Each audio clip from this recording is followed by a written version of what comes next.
A ver cómo le suena. Mansi Castillo Piana, el tridente de Boedo en principio del siglo XX. Una característica del barrio de Boedo. Si nacen estos artistas y trascienden, naturalmente el barrio tiene que generar su propia esencia. Los buscadores de tesoros, los de talentos o los motores de búsqueda trabajan intensamente para encontrar lo que desean. Nosotros no. Preferimos que el imán de nuestra brújula encuentre agujas en el pajar de Buenos Aires porque nos atrae la sorpresa del hallazgo. Con fragmentos de la historia, lugares, anécdotas o personajes, vamos armando nuestra propia historia. La contamos en forma coloquial, sin favoritismos innecesarios, y lo compartimos para avivar la llama del recuerdo, para valorar el camino que nos trajo hasta acá. Bienvenidos. Están todos invitados a participar de cada descubrimiento y esperamos que lo disfruten. Titulamos a nuestro tercer encuentro como El Barrio. Nos reencontramos en este espacio en el cual estamos transitando por una avenida imaginaria que la hemos llamado Carlos Gardel, por la vía más veloz, y en ella nos hemos encontrado el cruce con el pasaje Celedonio Flores. El negro Cele. Para usted. Bueno. También nos encontramos con un cajetilla con muchas habilidades y 3 calles que para nuestro ideario nacen en Boedo. ¿Qué dice, estimado? Sí, sí.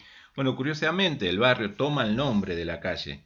Así se conocía por sus encuentros literarios, por ejemplo, que estaban relacionados a los obreros, muchos de ellos inmigrantes. Se fueron asentando en la zona y le dieron forma al barrio gracias al nombre de la calle Boedo. Claro, como vos decís, allí se formó o se reunió el grupo Boedo, al que muchos contraponen al grupo Florida, también otro grupo literario, otro grupo cultural, que se reunía en la calle de ese nombre, representando un poquito al centro de la ciudad, y el grupo Boedo representaba más la periferia, el arrabal. Sí, lo más popular, podríamos decir también. Uno de los puntos de confluencia del grupo Boedo era la editorial Claridad. Ese pertenecía a Antonio Zamora, que tenía ideas de izquierda. Él tenía su editorial en la calle Boedo 837. Y otro de los puntos referenciales también es el Café Japonés, en la calle Boedo 873. El grupo se caracterizó por su temática social principalmente, Claro. Y el deseo de vincularse con los sectores más populares, y en especial con el movimiento obrero. Exactamente. Podríamos mencionar algunos de los que formaron parte de este grupo cultural. Acá hemos apuntado algunos participantes: Elías Castelnuovo, Leónidas Barletta, Nicolás Olivari, del cual me contaste una particularidad. Bueno, lo echaron por atrevido. De eso se refiere. Exactamente. Parece ser que este hombre parafraseó o parodió unos versos que había escrito Evaristo Carriego en La costurerita que dio el mal paso, y este los incluyó en La amada infiel. Este atrevimiento, esta irreverencia, hizo que fuera expulsado del mismo. Como corresponde. Corresponde, no, ¿verdad? Una reverencia. Sí, no se puede hablar de la costurerita que dio aquel mal paso según el título literal de la letra de Evaristo Carriego. Exacto. Y se ve que había un código ético no escrito en alguna parte, pero sí en la mente de estas personas. Y bueno, le dieron salida a este Nicolás Olivari. Otro participante fue Roberto Mariani. Y quiero hacer un alto. Yo creo que algo le había contado alguna vez. A ver si por dónde viene. A ver, Godofredo Suárez, Sí. ¿le dice algo? Sí, Álvaro Yunque. Exactamente, un personaje de Álvaro Yunque, también que formaba parte de este grupo literario. Este Godofredo Suárez aparece en uno de los cuentos que incluye el libro Barcos de papel. Godofredo Suárez presentaba ciertas características: muy valiente aparentemente, un muchachito muy guapo, estaban en la escuela. Sin embargo, cuando le llegó el momento, se puso más blando que la manteca, como decía José Hernández. Me acuerdo de la anécdota. Fíjese cómo baja en línea, ¿no? Porque la contracara de Godofredo Suárez, que no nos acordamos, vaya a saber por qué el nombre del otro personaje, es el que éticamente le demuestra cómo se es entero. Fernando Leal, creo que era el otro muchacho. Leal es un nombre pesado, además. Exactamente, su apellido lo marcaba. Bueno, de Álvaro Yunque tuvo un privilegio, mire. La Sociedad Argentina de Escritores le otorgó el Gran Premio de Honor en el año 1978, si mal no tengo registrado. 76. En el 76 pasó otra cosa. A ver. Asumió un gobierno que no estaba de acuerdo con las ideas Lo vamos a confirmar. Lo vamos a confirmar. Bueno, la cuestión es que en ese momento, con ese tipo de gobierno, lo había prohibido a Álvaro Yunque. Sin embargo, la Sociedad Argentina de Escritores no se amedrentó y le dio este premio. Bien, teníamos también que participaban en este movimiento cultural, digamos, gente que trabajaba en las artes plásticas y en la música también, ¿no? Exacto, sí. José Arato, Adolfo Beloc, Guillermo Facio de Becker, Abraham Vigo, Agustín Riganelli, que con sus obras como pintores y grabadores del grupo aportaban también a las obras que estos hacían. Y en música, acá tenemos a José González Castillo, Catulo Castillo, su hijo, Sebastián Piana, Pedro Mafia, Pedro Laurens, Juan Francisco Jacobe, entre otros. Estos estaban aglutinados en este grupo artístico de Boedo. Usted dijo Catulo intencionalmente. Nosotros Intencionalmente, sí. Lo conocemos como Cátulo. Sí, Catulo era un poeta latino. Le pone el nombre José González Castillo, que era el padre de ideas anarquistas, porque no lo dejaron poner un nombre que hacía referencia a un logro de los obreros, que era el descanso dominical. Le quería poner descanso dominical Castillo. Nombre un poco ampuloso le iba a poner el tipo, así que... Difícil para llamarlo. Uf, ¿te imaginas? Vení descanso. Descanso, descansito. Quédate quieto, descanso. Es una cosa buena. O dominical. Che, dominical le decía. No. Le iban a terminar llamando Mingo. O Domi. Exactamente. La cosa era que de ideas anarquistas, decíamos, muy relacionadas con el laburo. Claro. El padre de Sebastián Piana era de Piamonte, un inmigrante, laburante como peluquero y músico en sus ratos libres. Homero Manzione, de quien estuvimos hablando en encuentros pasados, que nosotros lo conocemos como Homero Manzi, por supuesto, también es de origen italiano por el lado paterno. Y tenemos a Castillo, a Manzi, a Piana, que se conocen cuando eran adolescentes, y aunque todos habían nacido en diferentes barrios, en otros lugares, para nosotros, para nuestro ideario, estos tres nombres son los que queremos agregar a nuestras calles memorables. Exacto. Y las edades de ellos, como bien dijiste, eran adolescentes, 16, 17 y 19 años. El único que llevaría pantalón largo era el de 19 años, que era Piana. Sí, el mayor. Sí, la anécdota que contaba Castillo era que a Manzi yo lo conocí con pantalones cortos. ¿Sí? Tenía menos de 18 entonces en ese momento. Así que estos tres tenían inquietudes artísticas, evidentemente, motivadas por la influencia de la propia casa, de sus padres, y sin duda ese entorno popular, laboral, agrupaciones obreras y demás, los llevaron a ellos a querer manifestar artísticamente estas cuestiones inspiradas en lo popular, que muy bien rescata, como hemos visto anteriormente, Manzi, cuando hace el prólogo del libro de poemas Por las calles de Buenos Aires. Por la calle del recuerdo de Gagliardi. De Gagliardi, exactamente. Así que estos tres muchachos, para 1926, tenían la autoría del tango Viejo Ciego. Y un detalle que da pauta de la importancia que tenían en la música: Piana, con 22 años, ya era maestro de música, maestro de piano. Y había tenido el honor de que Gardel le había grabado unos años antes, en 1923, el tango Sobre el Pucho, que él había escrito, Piana, para un concurso y que había sido resultado ganador. Sí, en parte yo pensaba la otra vez, ¿no? José González Castillo era un referente en el barrio, un tipo que lo venían a consultar los poetas, los artistas de la época. Entiendo que en algún momento lo presentan en la compañía de grabación José González Castillo a Gardel. Casi me imagino que fue devolverle un favor. Bueno, dale, te grabo el tanguito este que escribe el pibe. Y la letra, bueno, era de González Castillo, ¿no? Las ideas anarquistas estaban presentándose como una alternativa al Estado constituido, que se estaba fortaleciendo. Por eso ponían las escuelas, ponían las formas de cómo se debe ser en una sociedad. Las ideas anarquistas estaban como una alternativa. El grupo Boedo adhería mucho a esto. Catulo era músico, a pesar de que nosotros lo recordemos como letrista. Claro. Y Manzi fue o sigue siendo uno de los poetas más sensibles del tango. Si me permite, a ver, voy a usar un vocabulario un poco futbolístico. A verlo. Fíjese. ¿Usted qué es para esto? No se imagina, un OJ. A ver cómo le suena. Manzi, Castillo, Piana. El tridente de Boedo en principio de las décadas del siglo XX.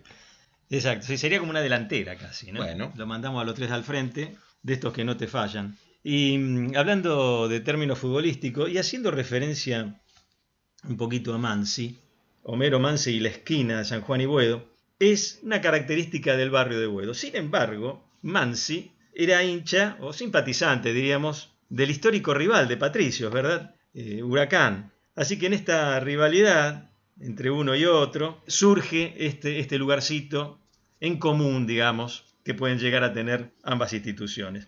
Como curiosidad, Huracán, seguramente todos los simpatizantes del globo lo saben, Sin duda. lleva el nombre por uno de los globos aerostáticos que tenía la familia Newbery, ¿verdad? Así que le pidieron permiso y lo pusieron como emblema de su institución. Tengamos en cuenta esto de los clubes que nacen también de la inquietud de un grupo de pibes, de adolescentes o de muchachos, ¿no? Huracán eran los estudiantes del Colegio Lupi, al que iba Homero Mansi. Y San Lorenzo nace de la iniciativa de unos jóvenes jugando en la calle, en Almagro, ¿no? Exacto. Me permite ir por... Mira, encontré una veredita acá. A ver, ¿qué pasa con esa vereda? De ser autorreferencial. Ah, Voy a hacer algo que... Usted venía hablando de Mansi, venimos hablando de Mansi en varias ocasiones, ¿verdad? De las que nos encontramos. Y yo tuve en la escuela a la que concurrí en la década del 60, en la escuela de la calle Muñiz, el que la conoce y es del barrio de Boedo sabe cuál es. Y tuve un maestro de música cuyo apellido era Mansione.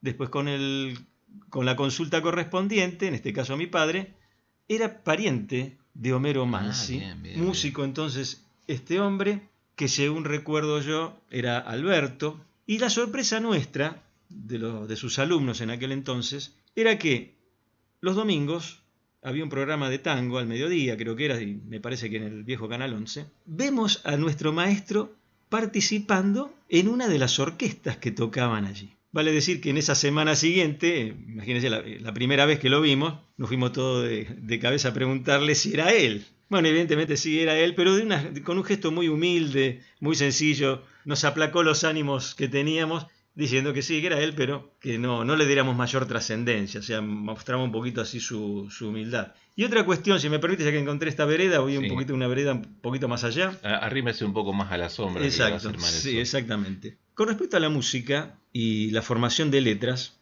es reconocido por muchos, algunos no lo van a reconocer nunca por una obvia rivalidad, de que la hinchada de San Lorenzo tiene una iniciativa bastante particular en la confección de esto, adaptación de letras y músicas a cánticos de cancha, ¿verdad? Que son tan populares.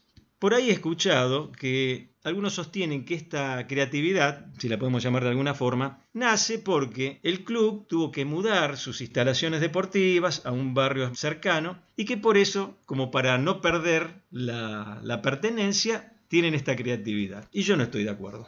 A ver, ¿en qué sustenta su defensa? A ver. Yo creo que más allá de esa mudanza o no, la herencia cultural del barrio, tanto por la música como por sus poetas, como por su parte plástica, tiene que ver en esto. Es un hilo que lleva de una generación a otra la cultura del barrio. Entiendo, participo y estoy de acuerdo, sí. Nosotros venimos recuperando o encontrándonos con personajes que surgen de lo cotidiano. Alguna vez lo hablábamos, ¿no? Porque si alguien se nutre en un lugar donde hay cultura, donde hay música, donde hay baile, donde hay poetas y demás, creo que se toma por los poros. Si nacen estos artistas y trascienden naturalmente el barrio, tiene que generar su propia esencia. Me parece que es auténtica su defensa. Exacto. Para mí es como una transferencia generacional de aquellas inquietudes, tanto literarias como artísticas en varios aspectos, música, grabados y demás, que hacen esta particularidad del barrio y de los simpatizantes de este club. Imaginemos, ¿no?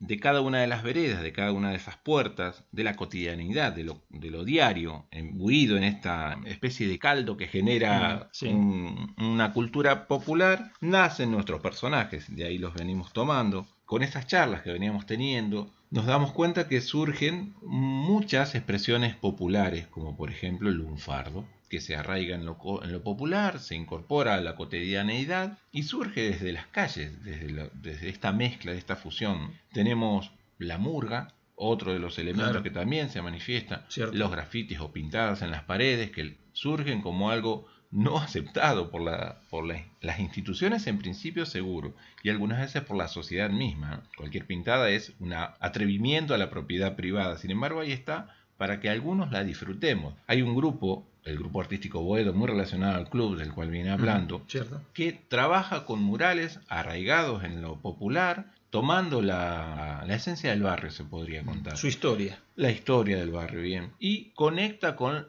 el trabajo que previamente venían haciendo, por ejemplo, los fileteadores. José Espinosa, que es un fileteador, le aportó al grupo artístico Boedo mucho de su saber para que lo apliquen. Imagínense, el fileteado es un trabajo que se hace sobre un elemento chico, un carro, un colectivo, una guitarra, después filetearon hasta mates y demás. Surge como una expresión popular desde los carreros y trasciende o se traspasa a los a los murales. A los murales, es un trabajo más grande, ¿no? Otro nombre de los fileteadores es Luis Sors, por ejemplo, ya que habló de la esquina Homero Mansi. En la esquina Homero Mansi hay una placa que dice: acá en la esquina Homero Mansi, que vivió, nació, hizo fulano. O sea, cuenta una pequeña reseña de la vida de Homero Mansi, una placa en la cual la firma Luis Sors y está fileteada. Es un fileteado, es un auténtico fileteado, y en los barrios de Buenos Aires encuentran, si prestan atención, algunas placas que tienen esos firuletes, a lo que llaman fileteado portero, que es institucional, lo reconocieron como patrimonio. Exacto, sí. En este trabajo de gente de a pie, porque seguramente que el tipo que fileteaba tomaba mate en el fondo de la casa y claro, laburaba eso y sí, posiblemente de otra cosa, no creo que sobrevivieran eso. Tengo un par de nombres más de los fileteadores que nos pusimos a investigar porque nos parecía que era una de estas particularidades que nosotros queremos reconocer, ¿no? Alfredo Genovese, Ricardo Gómez, Memo Caviglia, que junto con Espinosa impulsaron la creación de la Asociación de Fileteadores. Hay mucho para investigar a este respecto. Nosotros lo tropezamos como una de las cosas que venimos curioseando. Es verdad. Las ideas de vanguardia, tomando el hilo que veníamos hablando, ¿no? Las ideas de vanguardia del grupo Boedo, el fileteado, el tango o el fútbol, parece que se producen como consecuencia de la gran inmigración europea de finales del siglo XIX y comienzo del siglo XX, combinadas con el aire local. Exactamente. Y como bien decías vos, mucho de eso lo trajeron los inmigrantes que vinieron a trabajar en el ferrocarril. Muchos de los clubes se formaron a partir de la confluencia de los trabajadores ferroviarios de aquella época que traían esta costumbre de la Gran Bretaña, ¿verdad? Esto de patear una pelota de cuero con una vejiga adentro inflada, a la cual algunos le decían que era un juego de locos, pero terminó imponiéndose con el tiempo, ¿verdad?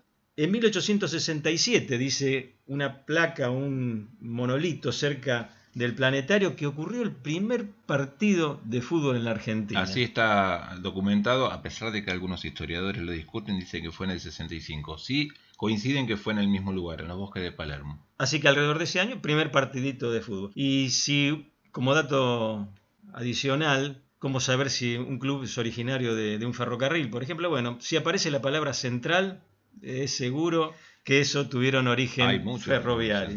Exactamente. Muy bien, así que tanto en el Colegio Lupi, donde estuvo Pupilo Homero y la muchachada que allí se reunía, los muchachos que estaban en Almagro, donde el cura Lorenzo Massa los congregó para que jugasen en un lugar un poco más seguro, dieron origen a esta pasión que es actualmente el seguir a estas instituciones, vayan a donde vayan. De a poco fuimos descubriendo estas agujas, ¿no? En este pajar de Buenos Aires. Es sorprendente la cantidad de hallazgos que vamos descubriendo. ¿Puedo hacerle una pregunta a usted que sabe mucho? A ver, usted que sabe tanto, decía un amigo. ¿Todas las agujas tienen orificio? Aguja sería, imagino, la aguja de coser a mano que tiene un orificio en la parte de atrás, la aguja de coser a máquina que tiene un orificio en la parte de adelante, la aguja endovenosa, podría decir que es como una cánula. No, acá viene una digresión, estoy pensando en la aguja de crochet. Claro. No, esa no, es de ganchillo, no tiene agujero. No tiene agujero la aguja. No. La que usaban nuestras madres y abuelas. Las dos agujas. No, tampoco. Medias hacían con eso, sí. No. En nuestro caso, ¿qué agujas vamos a usar? Necesitamos una aguja con orificio, un ojo por el cual pasar un hilo y ir hilando nuestra historia. No sería posible. Vamos a usar esa. Sí, no, porque alfileres en el Pajar de Buenos Aires también daría la misma idea, pero no serviría para hilar la historia. Muy bien. Bueno, vamos a ir descubriendo un poco de esta. Hay muchas coincidencias en esto. Estábamos hablando del deporte recién. Cierto. Principalmente hablamos del fútbol, pero acordándonos del boxeo, el amigo Negro Cele, llámelo como quiera. Sí, bueno, Celedonio Flores para usted, sí. Practicaba el boxeo. Cátulo Castillo fue campeón argentino de peso gallo. Y bueno, Jorge Newbery, que ya mencionamos también, que era referente en cualquier deporte, ¿no? Pero los calzó de cross a estos guapos en la esquina Corrientes y Esmeralda, según el relato, y para calzar de cross hay que saber. Exacto. Así que boxeo sabían. Exacto. Los entretenimientos de aquella época como lectura, el deporte, la radio, el cine, y ese entramado barrial es el que nos fue dando forma, ¿sí? Esto es lo que nos da la identidad, de porteños en principio podríamos decir. Claro, exactamente. Bueno, y ya que mencionás el cine, que fue posterior, ¿verdad? A partir de la década del 20 en adelante, hay películas argentinas que recuerdan el origen, por ejemplo, del establecimiento más o menos oficial del fútbol. Por ejemplo, hay una que es Escuela de Campeones, que relata novelescamente la vida de Alexander Watson Hatton cuando viene a la Argentina y con su colegio propone dentro de la currícula estudiantil el deporte. Eso dio lugar, como todos sabrán, a la formación del Alumni, que fue prácticamente un equipo señero, ¿verdad?, en la institución del fútbol en la Argentina. Y otra película que también rinde homenaje, también de forma novelesca, es Cura Lorenzo, que habla de la formación o los inicios del Club San Lorenzo de Almagro. Sí, un favoritismo necesario. Necesario Hay en este que nombrarlo, muy bien. Bueno, los entretenimientos son un capítulo importante en nuestra formación, ya lo estamos viendo. Como juego o como competencia o como participación apasionada de eso. Me refiero a esa educación que nos da el barrio o las calles. Es algo que nos vamos a explayar en próximas charlas, sin duda. Bueno. Nos estamos viendo en la próxima entonces. Sí, nos encontramos en este espacio en algún momento. Que así sea. Como es habitual en estos casos, si les gustó lo que estuvieron escuchando, denle clic a me gusta, suscríbanse y los nuevos contenidos les van a aparecer apenas nosotros los publiquemos. Si hay alguna sugerencia para algún tema que quieran que tratemos, pónganlo en los comentarios y aceptamos auspiciante, por supuesto. Desde ya, muchas gracias.